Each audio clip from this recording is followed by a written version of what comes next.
Well, fam, as you can see, we're having a little bit of a problem here. As you're seeing, those black spots on the bottom of the pool is actually poop. What's happening is, this is a first-time female, Callie this is, and this is her first litter. Now, she is cleaning up the puppies. What she's not cleaning up is when they poop on the ground. She doesn't clean that up. So this becomes an immediate problem because obviously if we let it go on long enough, there's going to be an accumulation of bacteria which could actually infect the puppies and kill them. Also, I've been asked in the past, why is it that I don't have a whelping box? And we've had whelping boxes in the past. I just learned, you know, through my own personal experiences that having pups and having a mother whelping the pups on top of pads is not necessarily the best decision. And what I mean by that is, you know, my female here, Callie, she's got enough instinct to lick on them, but she doesn't want to clean the poop on the ground. If we had pads, it would be even less reason for her to actually clean up on the pups, and we could actually impair her actual instinct. So what we're gonna actually do is, and it's the reason why I use pools, we actually have 3 different pools, and what we're gonna do is we're gonna clean the pups, we're gonna clean the pools, and we're gonna swap them out every other day. So stay tuned, we're about to show you how we make it happen. We're also gonna give you an update on our previous litter, so you guys can see how they're coming along. So stay tuned, let's make this happen. We're gonna go ahead and bathe our pups in this right bucket, and we're gonna rinse them over here in the left bucket. All right, fam, so we got nice warm water for our pups. We did make a vinegar and water mix, 50-50. I will not use detergent or any type of soap or anything like that on these newborn puppies. In fact, if it was up to me, had they not been this dirty, I wouldn't even bathe them, because last thing you want is to change the composition of whatever is going on, you know, in their fur and everything else. This particular pup's not that dirty, but we're gonna go ahead and rinse them anyways, just to make sure there's not an accumulation of bacteria or anything like that. Now we're gonna go ahead and dry them off. By the way, let's take a look. And yep, this is a girl. She pooped on me over here. Let me see if I can get that out the way. Next up, I have, let me see, another little girl. All right. So we're gonna go ahead and rinse them. Again, this is nothing more than vinegar water over here on this side. That side here, this is straight water. There's no vinegar in there. And so, uh-oh. All right, so she decided to poop. There you go. And what do we have here? Yeah, we have ourselves a little girl. All right, that clean them in their private parts, and she's set. She's not dirty. She's ready to go. So we're gonna dry them. We're gonna put them under a red lamp quickly, because the last thing we need is cold. Cold is an enemy to our pups. All right, next up we got this beautiful male. Male, but as you can see, look, you see, we got to make sure we get all that out. Last thing you need is for this puppy's skin to become compromised. And for those of you that don't know what I mean is, you know, for him to break skin. And if he breaks skin because of that poop lying there, because the mom's not cleaning it up as well, what ends up happening is that can lead to a pretty bad infection. And I can tell you right now, I mean, this pup is only 2 days old. I mean, I know he looks big and everything, but he's only 2 days old. So this puppy in particular is running major risks of, you know, having skin breakdown. So the other two pups that I just did, not really a big deal. Not really a big deal for them. They're not that dirty. They don't have poop, you know, that dried on their skin or anything like that, like this particular puppy. But this particular pup, you got to make sure that you get everything out of there, man. I don't want to yank on it. Yeah, he obviously that hurts him. That hurts him. So yeah, I might have to change this water out as soon as I'm done with him, but that's fine. I just need to make sure that he doesn't have skin breakdown. This puppy, for being the biggest puppy out of this litter, if he's got skin breakdown, he runs a realistic risk of not making it. He already has skin breakdown. I don't know if you can see a little bit of the blood there. So once we're done with him, the next thing I'm going to do is I'm going to go ahead and put some antibiotic lotion on that tail. And I will also start Mom on antibiotics so the antibiotic could get to them through the milk. And this is how we make sure, you know, that our puppies don't get sick and they're able to make it. Granted, this was all overnight. This was not there yesterday. Yeah, I'm sure he's feeling some sort of relief right about now. We still got a ways to clean them, believe it or not. But we got the major patches out. There you go. Okay, so you could see the redness up here and down there. You want everything except that, because that can lead to infection. If you have that, like we do now, which we don't have a choice, at this point, I'll start Mom on amoxicillin, and definitely I'll be putting, you know, lotion on there for him, and you know, that's how we're gonna roll with it. I want him to get the antibiotics through Mom's milk, and I want him to have some sort of protection there, and he's going to get that from, you know, exclusively from that ointment we're about to put on there, which is the triple antibiotic ointment. All right, so we're going to go ahead and rinse him off in here. There he goes. Yeah, he didn't like that at all. Now we're going to dry him. Definitely love what I'm seeing out of these pups. And in fact, his eyes are starting to open a little bit. I don't know if you can see it there. I don't know if you can see his eyes, but yeah, he is.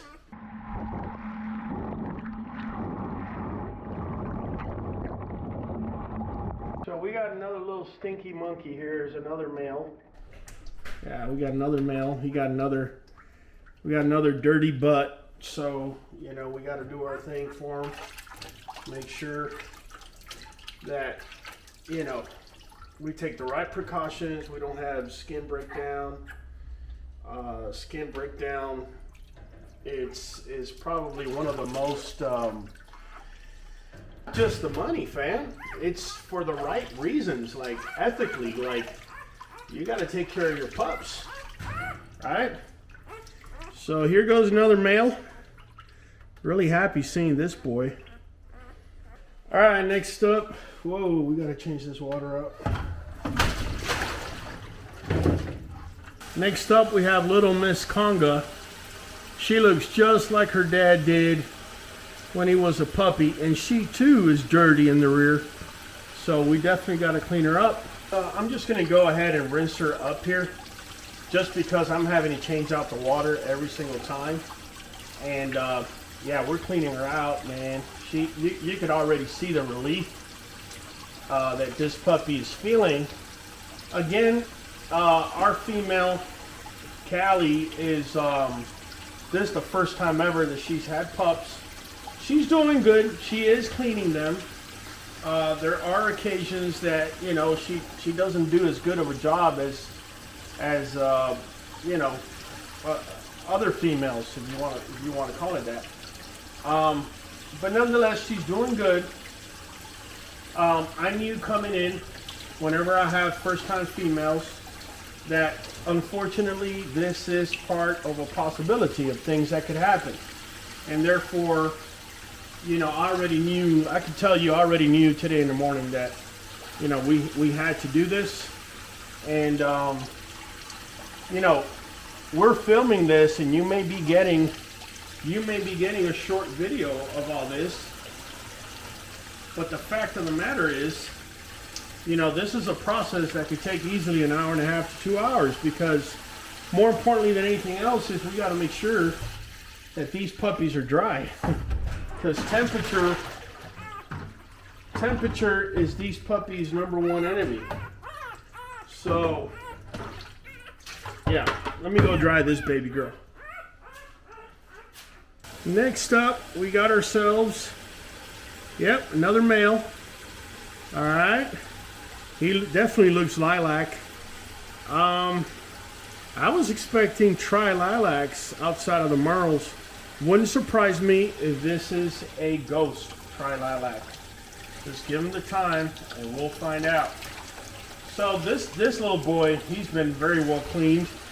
See, nothing dirty. We're just maintenance, you know, just making sure that whatever he's got going on in his skin, we're able to get it and fall out. We don't want any accumulation of bacteria. All right, there you go. And we just rinsed him with water. Obviously, I haven't added the vinegar, but at this stage, you know, he's clean enough to where I feel comfortable just drying him out. The less things that you put on their fur, the better.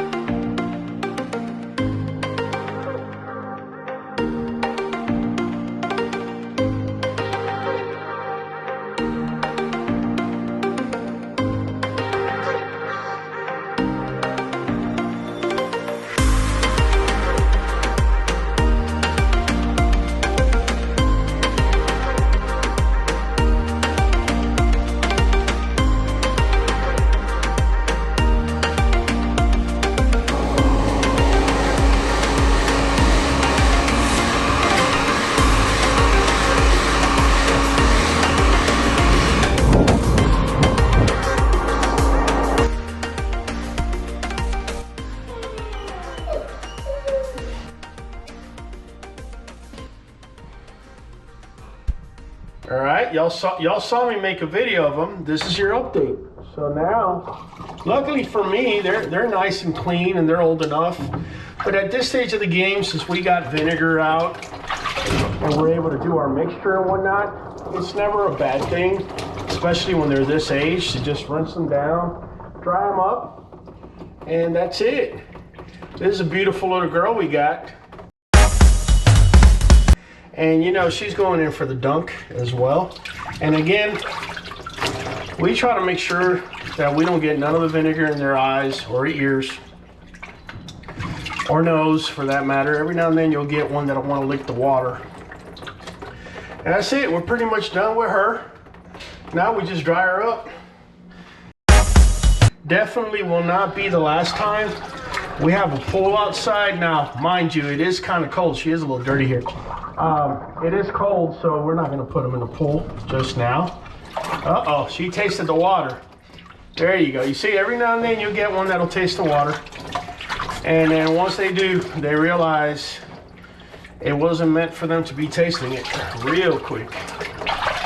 But yeah, that was just a little poop she had on there. Somehow she had it on there. We're about to show you the cages here in a minute. And I call them the no poop cages because it's almost impossible for them. I'll show you the design here in a minute, but she's pretty much done.